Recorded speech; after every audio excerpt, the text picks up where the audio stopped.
BFM Business, BFM Crypto, le club. Sandra Gandoin. Bonjour à tous, ravi de vous retrouver pour BFM Crypto, le club. On va parler des actus, du développement du marché, des acteurs et de tout ce qu'on a vu venir, mais surtout tout ce qu'on n'a pas vu venir sur ce secteur avec mes invités. Alexis Bouvard, directeur général France chez Bitpanda. Bonjour Alexis. Bonjour, merci. Ravi de vous avoir enfin dans l'émission. On est ravi de vous avoir à distance. Valentin Demet avec nous, CEO de Cube3. Bonjour Valentin. Bonjour. Vous nous rappelez ce que c'est Cube3 ? C'est un accélérateur de start-up. On accompagne les start-up les plus prometteuses en Europe et en France. Start-up dans le Web 3 notamment et dans l'innovation.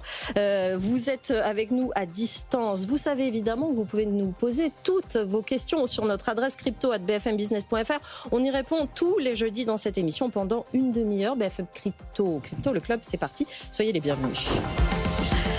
Je vais commencer par vous, Alexis Bouvard, directeur général France chez Bitpanda, fintech européenne, spécifiquement autrichienne, oui. Créée il y a 11 ans à peu près, 2014. Exactement. C'est ça, exactement. 6 millions d'utilisateurs, mon chiffre est bon ? On approche dans pas longtemps des 7, mais toujours 6 millions. Ouais. Rappelez-nous ce que c'est que la spécialité de Bitpanda. En fait, c'est de rendre l'investissement accessible. Pas que la crypto, on parle beaucoup de crypto, mais c'est rendre l'investissement accessible par une plateforme qui est simple d'accès et surtout par une offre qui est globale. On propose évidemment de la crypto, la meilleure offre, 600 cryptos aujourd'hui, mais également des stocks, des ETF, des métaux précieux. Voilà, c'est faciliter l'investissement. C'est hyper intéressant le développement du secteur actuellement. Et d'ailleurs, Valentin, vous allez nous dire ce que vous en pensez. Moi, je m'attendais en prenant cette émission au mois de janvier, il y a quelques mois, à parler de finances décentralisées, à parler de nouveaux acteurs, mais sur cette finance spécifiquement, avec spécifiquement ces connaissances-là. Et tout est en train de se mélanger. Ouais. Tout est en train voilà, la finance traditionnelle est en train d'aller sur le terrain des cryptos et inversement. C'est très intéressant. Est-ce que vous aviez, vous, de votre point de vue d'il y a 10 ans, vu cet avenir-là pour les cryptos ? Je pense que Bitcoin a été accélérateur de tout ça et on voit aujourd'hui un changement drastique qu'on a vu s'opérer en novembre lors des élections américaines, mais on remarque que le Bitcoin est presque corrélé aux grosses actions, aux mouvements boursiers classiques, ce qui marque un vrai changement et ce qui également donne une certaine légitimité au marché. Ça, c'est le vrai basculement qu'il y a eu là, le trimestre dernier en 2024. Oui. Valentin, vous en pensez quoi de cette hybridation entre guillemets entre les différentes finances aujourd'hui ? J'ai souvenir en 2019-2020 que c'était moins simple et plus difficile à imaginer qu'aujourd'hui. Il y avait beaucoup cette scission entre la finance décentralisée dont vous venez de parler et la finance centralisée. Aujourd'hui, il y a quelques années, c'était un bridge. Aujourd'hui, c'est indéniablement une finance commune.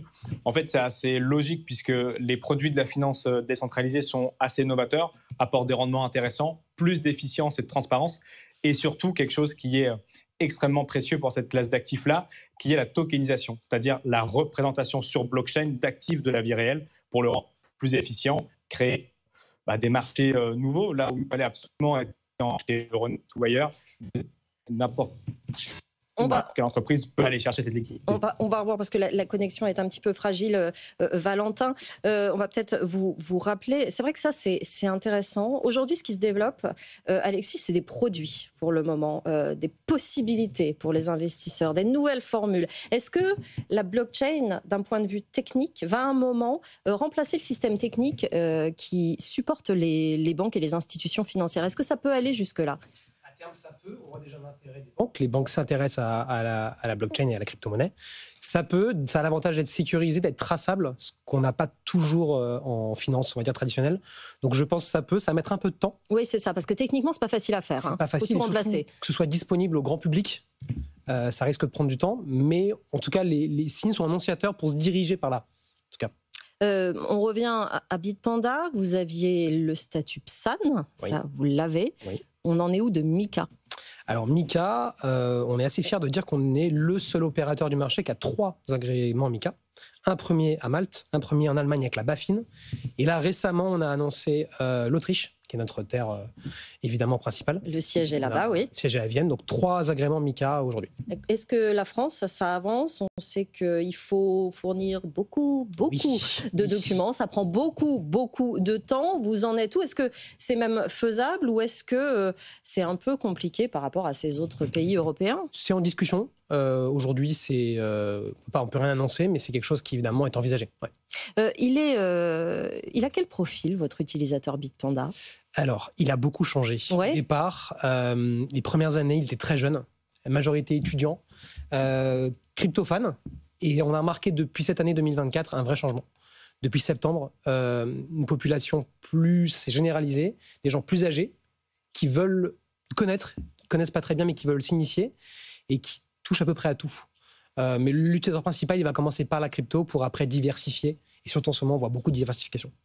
C'est très intéressant ce changement, Valentin. Demain, on vous a sûrement retrouvé, je pense, techniquement, de cette diversification des profils, cette adoption qui, elle aussi, change finalement des investisseurs crypto.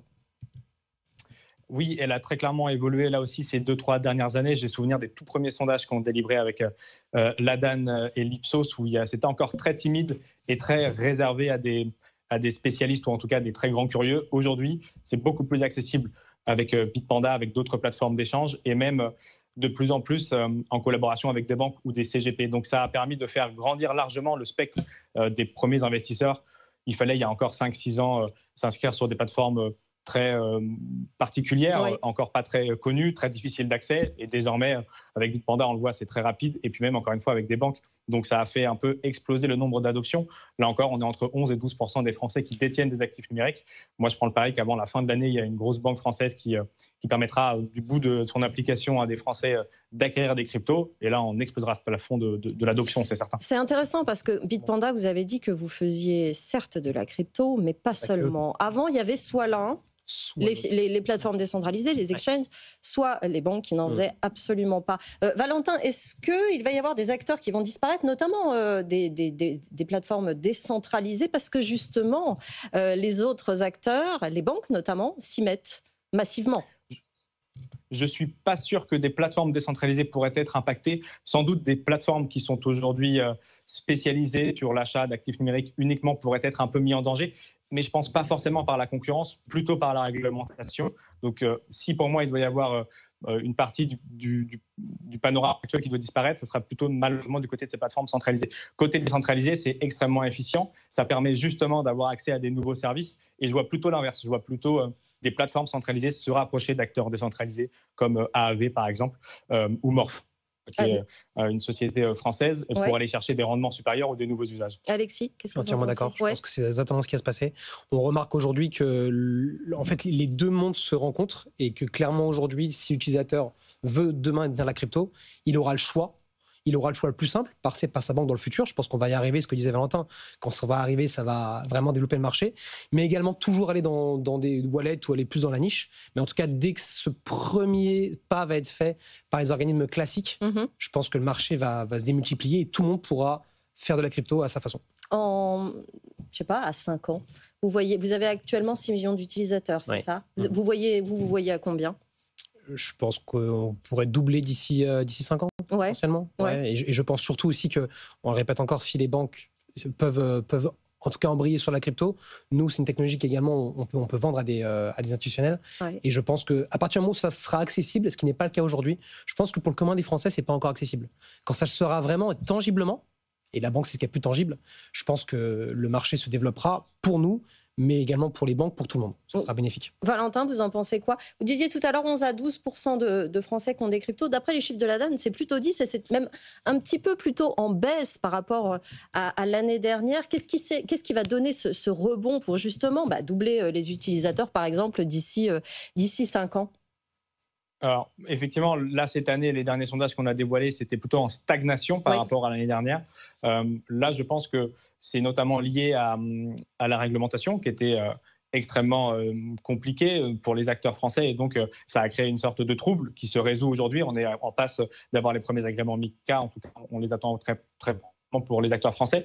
Après, très clairement, je vous le disais, je ne sais pas si ça a bugué à ce moment-là, mais moi, j'ai la conviction que dans les prochains mois, et les filiales des banques qui commencent à déposer des agréments ou autres vont dans ce sens, on aura une banque de premier niveau, français, francophone, qui permettra là aussi à ses clients d'acheter des cryptos. Et ça, c'est clairement le point de bascule. C'est-à-dire que pendant jusqu'à il y a encore un an, la réglementation pouvait être une barrière. Maintenant qu'elle est davantage comprise, que les finances, on va peut-être en parler tout à l'heure, des levées de fonds ont permis aux plateformes d'accéder à ces demandes-là et que le régulateur comprend davantage ce sur quoi il faut questionner les entreprises avant de délivrer les agréments, ça deviendra un atout parce que les banques qui étaient très sceptiques et qui déconseillaient aux clients d'y aller, voire même qui fermaient les comptes des clients, aujourd'hui deviennent acteurs de cette révolution. Et donc, en fait, cette frange un peu sceptique de la population va peut-être devenir une frange qui va consommer des cryptos. Et ça se passera en 2025, j'en suis sûr.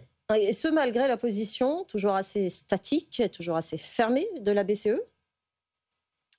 Oui, parce que ce n'est pas tout à fait les mêmes enjeux et les mêmes rôles de chacun. Là, moi, je me penche davantage sur l'AMF ou l'ESMA qui commencent à regarder de plus en plus ces dossiers, à questionner de mieux en mieux nos acteurs. Après, la position politique de la BCE, elle est entendable, mais chacun a un rôle bien distinct dans l'adoption de ces actifs. Et les cours, là on va regarder le cours de Bitcoin 95. On a un peu plus de 95, ça fluctue un petit peu. Effectivement, vous avez fait un pari en interne, vous me disiez, Alexis, pour les semaines, les jours qui viennent. Vous voyez remonter? On a différentes discussions. Il y en a qui pensent que les 100 000 vont être atteints cette semaine. Il y en a qui pensent que ça va stagner. Voilà. On a juste dit que celui qui gagnait avait en fait un apéro offert par ses collègues. On ne prend pas trop de risques. Jusque-là, pas trop de risques, que ce soit la semaine prochaine ou cette semaine. C'est l'enjeu. Ce que je veux dire par là, c'est est-ce qu'aujourd'hui, avec tous les produits qui sont en train de se créer, notamment les Bitcoin Treasury Companies, qui nous disent que le cours de Bitcoin n'a finalement pas tant d'importance que ça, tant qu'il y a la confiance. Est-ce que ça impacte justement les nouveaux investisseurs et l'adoption, ce cours de Bitcoin, ou finalement on le regarde un peu moins qu'avant? Alors, nous c'est un vrai baromètre. On a remarqué quand on a atteint les 100 000 euros en novembre, si je ne me trompe pas, ça a été un vrai boom. On a quadruplé les chiffres. Je pense que si demain on réatteint un 100 000 euros, ça va être un vrai boost d'acquisition, parce que c'est juste un nouveau palier d'atteint, et ça légitimise encore plus, comme j'ai dit avant, la monnaie. Aujourd'hui, on voit sur la petite, on va dire la vraie évolution qu'il y a eu la semaine dernière. Il y en a eu une belle, on a atteint les 95 000. On a vu un regain qui s'est restabilisé. Je pense que quand on atteint les 100 000 euros, c'est juste différent. C'est intéressant parce que c'est là que ça fait le plus de publicité à Bitcoin, et c'est là qu'il ne faut pas acheter. Enfin, quand c'est hyper haut, bizarrement, c'est pas quand il est à 20 000 qu'on s'y intéresse. Ça, c'est un autre débat. C'est l'éducation financière. Exactement. Je pense qu'il y a beaucoup de travail là-dessus. Mais c'est exactement ça. Il faut beaucoup d'éducation. D'ailleurs, il y a plein de sommets qui se mettent à le faire en ce moment. Des salons. On vient d'avoir Surfing Bitcoin ce week-end. Enfin, il y a plein d'événements qui sont là justement pour amener les gens, pour faire de la pédagogie. Valentin, c'est important ça, parce que finalement, est-ce que les gens ont bien compris comment ça fonctionnait? La finance est toujours très complexe à comprendre, surtout en France. Moi, pendant des années, avant de faire Q3, j'ai travaillé avec Cryptost, qui est toujours d'ailleurs le média numéro 1 du secteur Web3. Donc l'éducation, c'est quelque chose qui nous connaît depuis 2017. On a vu ces vagues d'adoption et ces gens s'intéresser, puis rester, puis investir. Ou ne pas investir, mais comprendre davantage. C'est quand même quelque chose qui bouleverse un paquet de domaines. La finance, mais aussi la capacité à comprendre comment on génère de la monnaie, le pouvoir de la monnaie. Donc ça bouleverse beaucoup d'acquis ou de pensées dans le public normal, et c'est tout à fait logique. Donc le temps, Bitcoin n'a qu'une quinzaine d'années finalement, il est en train de quitter sa période d'adolescence pour grandir un peu plus et devenir adulte, et la réglementation l'attend au tournant. Mais pour moi, c'est tout à fait normal. Et bien évidemment, un Bitcoin à 100 000 $ ou 100 000 euros contribue largement à sa reconnaissance. D'ailleurs, entre 2024 et 2025, le sondage Ada Ipsos a pris 10% en popularité sur les actifs numériques, notamment parce que Bitcoin a atteint les 100 000 euros. Donc aujourd'hui, il y a plus de 95% des Français qui comprennent et qui savent ce qu'est Bitcoin. Donc oui, ça sert largement ce secteur. Même si, moi, je suis tout à fait d'accord avec ce qu'il dit en plateau, il faut quand même prendre un peu de recul sur ce prix-là. Sur le long terme, il est de moins en moins regardé au quotidien, ce prix, là où il y a 3-4 ans, il était scruté chaque jour et il était positif ou négatif chaque jour. C'est vrai. Cela dit, il y a des effets d'annonce. Alexandre Lézé disait la semaine dernière sur notre antenne qu'il le voyait atteindre entre 1 5 millions à court terme, finalement, hein, d'ici 2030. C'est normal, c'est sa stratégie aussi. Est-ce qu'il faut malgré tout compter sur ces chiffres ou est-ce que ça n'a plus tellement de sens, Alexis, de donner des chiffres comme ça Je pense que c'est ce que dit Valentin. On a tellement passé un nouveau cap. Aujourd'hui, il était scruté à l'époque parce que c'était une valeur toute nouvelle. Maintenant, il est tellement légitime pour tout le monde, il est tellement connu, 95% des Français, on disait, que je pense que sa valeur aujourd'hui n'est pas forcément le sens du débat. Le sens du débat, c'est qui va prendre le train de la crypto, qui va commencer à s'y mettre. Et on parle du Bitcoin, mais il y a plein d'autres valeurs très intéressantes également. Je pense que c'est juste à baromètre. Aujourd'hui, s'il atteint les 100 000 ou s'il fait plus, on entendra parler. Mais en fait, le plus important a été fait avant. Bon, on va parler un petit peu de stratégie. Concrètement, aujourd'hui, qu'est-ce qu'il est intéressant de faire? Si on s'intéresse uniquement à Bitcoin, Alexis, qu'est-ce qu'on fait aujourd'hui dans son portefeuille pour avoir une stratégie intéressante à la fin de ce premier trimestre 2025? Alors, la première chose, on l'a dit, c'est l'éducation financière. Savoir quand acheter, ça, on en parlait, quand c'est bas, il faut plutôt acheter quand c'est haut. C'est assez logique. Ce qu'on remarque beaucoup, nous, en ce moment, cette période-là où c'est assez... flat, on va dire, même s'il y a eu des changements, c'est qu'il faut acheter avec de la récurrence. On remarque que nos clients font ce qu'on appelle du DCA. Donc, toutes les semaines, tous les mois, ils achètent à une valeur déjà définie. Donc, c'est en fait comme un prélèvement automatique. Et en fait, je pense que c'est la meilleure chose à faire parce que ça force à faire de l'épargne et ça force à capitaliser sur une valeur qui ne fait qu'augmenter ou qui va augmenter. Donc, on remarque que c'est le comportement le plus réalisé par nos clients aujourd'hui. Est-ce que vous comptez sur finalement...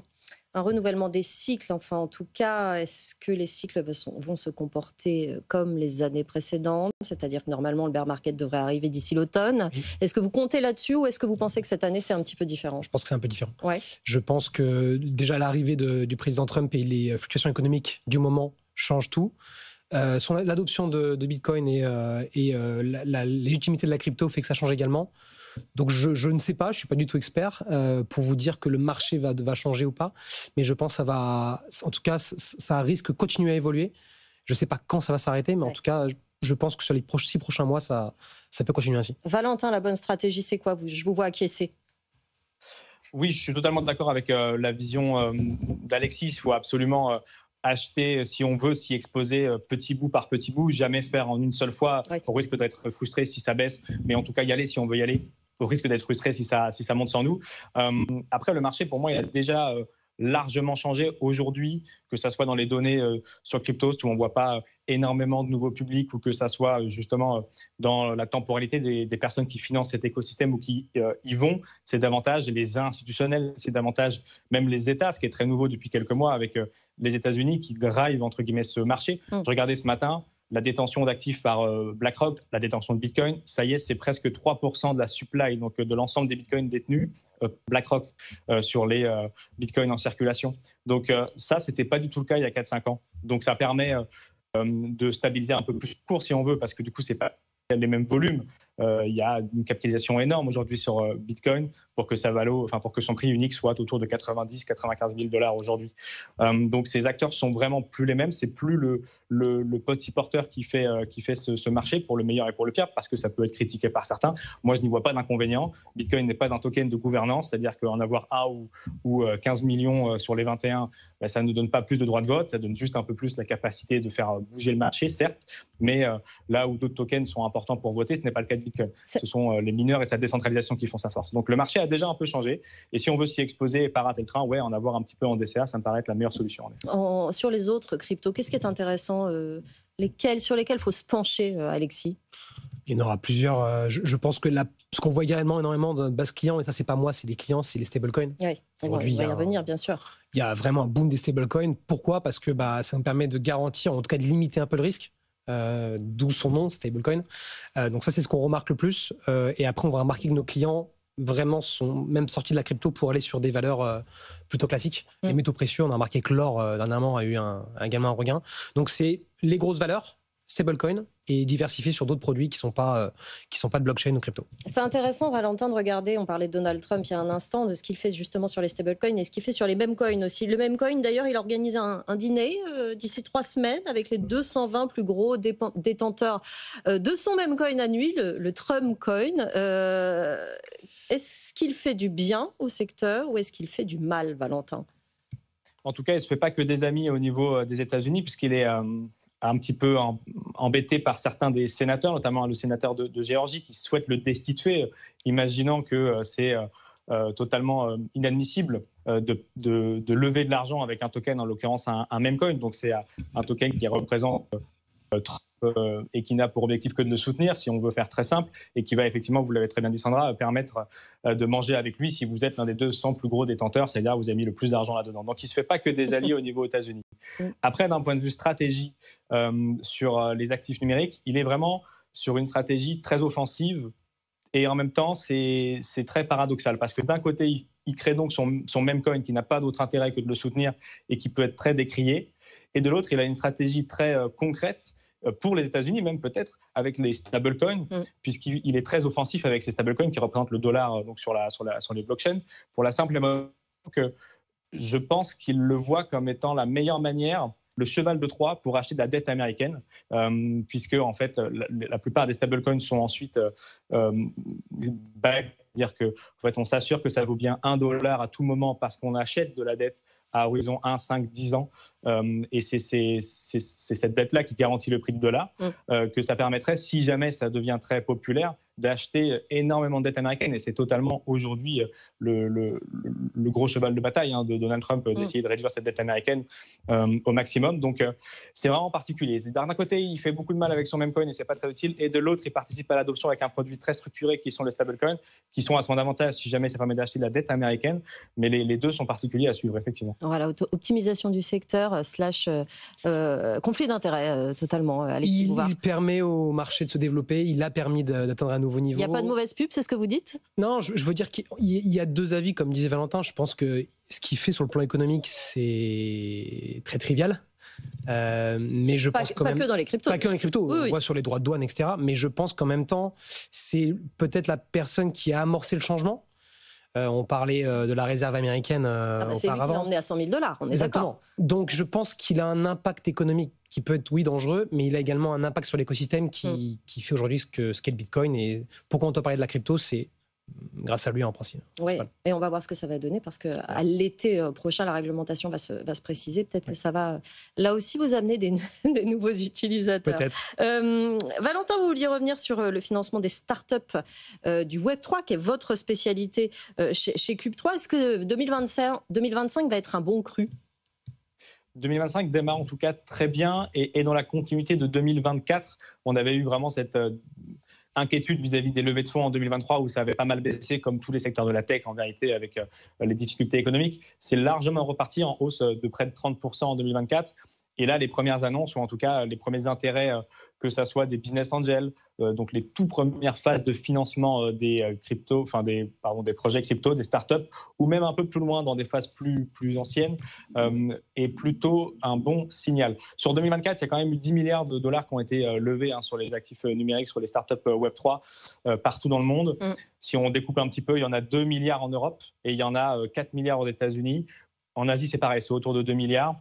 Donc, c'est vraiment des chiffres intéressants. Moi, ce que je remarque à Cube3, c'est que même en fin d'année dernière, c'est toujours un petit peu en décalage. Quand Bitcoin est allé à $100 000, on a eu les premiers intérêts pour les startups, en général, des business angels ou des fonds d'investissement. Là, très clairement, ils sont en train de déployer. On est fin avril. Il y a peut-être un tiers des startups de Q3 qui ont levé des fonds entre 500 000 et 1,5 million, ce qui était beaucoup plus compliqué avant. Et pour moi, ça, c'est la conjoncture de trois choses. Effectivement, la reprise du marché haussier avec l'intérêt de Donald Trump et donc ce changement géopolitique majeur de la première puissance économique mondiale met des bitcoins dans sa trésorerie, donc il se passe quelque chose. La deuxième chose, c'est la réglementation, qui est aujourd'hui gage de confiance sur le secteur européen, qui est très attentif à ça.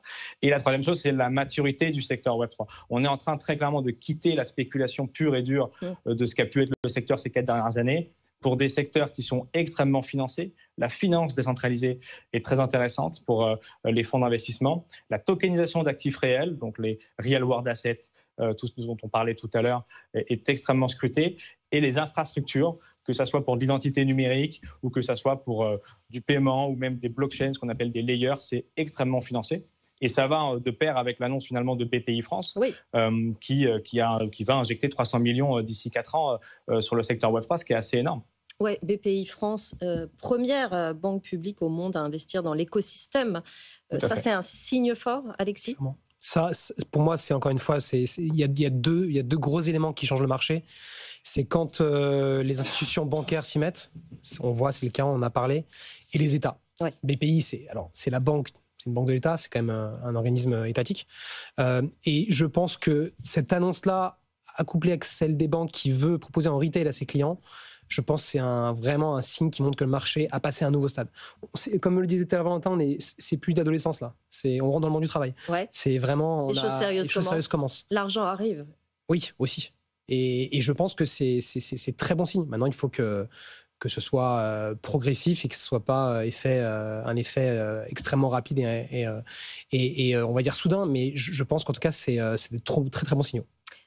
Un dernier mot sur Spotlight, Valentin. Dites-nous en plus sur ce Squid Game de l'entrepreneuriat. Vous faites un peu peur, hein. Personne ne sera tué sans ça. Je vous en fais la promesse sur ce plateau.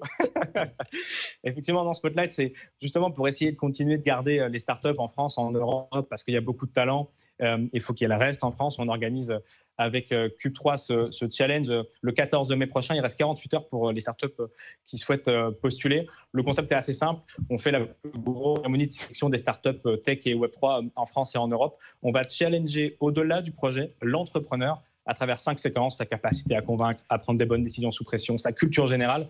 Et tout ça, effectivement, se passe dans un cube physique de 25 mètres carrés dans lequel on va enfermer, entre guillemets, des entrepreneurs, mais on va bien les traiter et à gagner des places pour Cube3, 50 000 euros pour le gagnant. Et on travaille avec des très belles marques, la région Pays de Loire, avec sa présidente qui sera dans le jury à ce moment-là. Et c'est présidé par Éric Larchevêque. Donc, ça sera un bon moment pour l'écosystème Web3 en France et en Europe. On ne présente plus le fondateur de Ledger, effectivement, des grands noms. C'est intéressant que vous disiez que la région est en support, parce qu'en soi, les régions, localement, se mettent elles aussi à organiser des événements comme ça. Des salons. Oui, des salons. Il y a Cannes, il y a Nice. Chacun y va de sa crypto préférée, l'Ethereum pour certains, Bitcoin pour d'autres. Mais en tout cas, c'est intéressant, Alexis, pour terminer, cette implication, finalement, des collectivités. Je pense que tout le monde y voit son intérêt. Il y a une opportunité, on voit que c'est un marché... pas mal de personnes s'intéressent parce que c'est décentralisé, parce que ça permet de diversifier. Donc je pense qu'on l'a dit, les banques, les États, les collectivités, c'est bon signe. Tout le monde s'y met et finalement personne ne veut être laissé pour compte. Personne ne veut louper le train. Exactement, on ne veut louper le train. Et nous, on est très contents de ça. Merci à tous les deux pour votre expertise et votre œil sur l'actualité. Alexis Bouvard, directeur général France chez Bitpanda. Valentin Demey, CEO de Cube3, qui était avec nous à distance. Je rappelle, Spotlight, tout le monde enfermé dans un cube de 25 mètres carrés d'écran. Le 14 mai, donc, on l'a dit. C'est bien ça, Valentin ?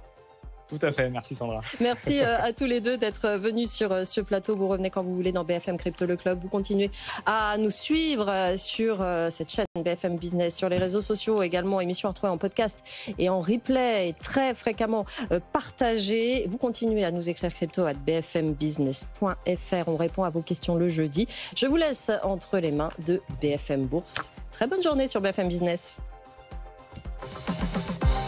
BFM Business, BFM Crypto, le club.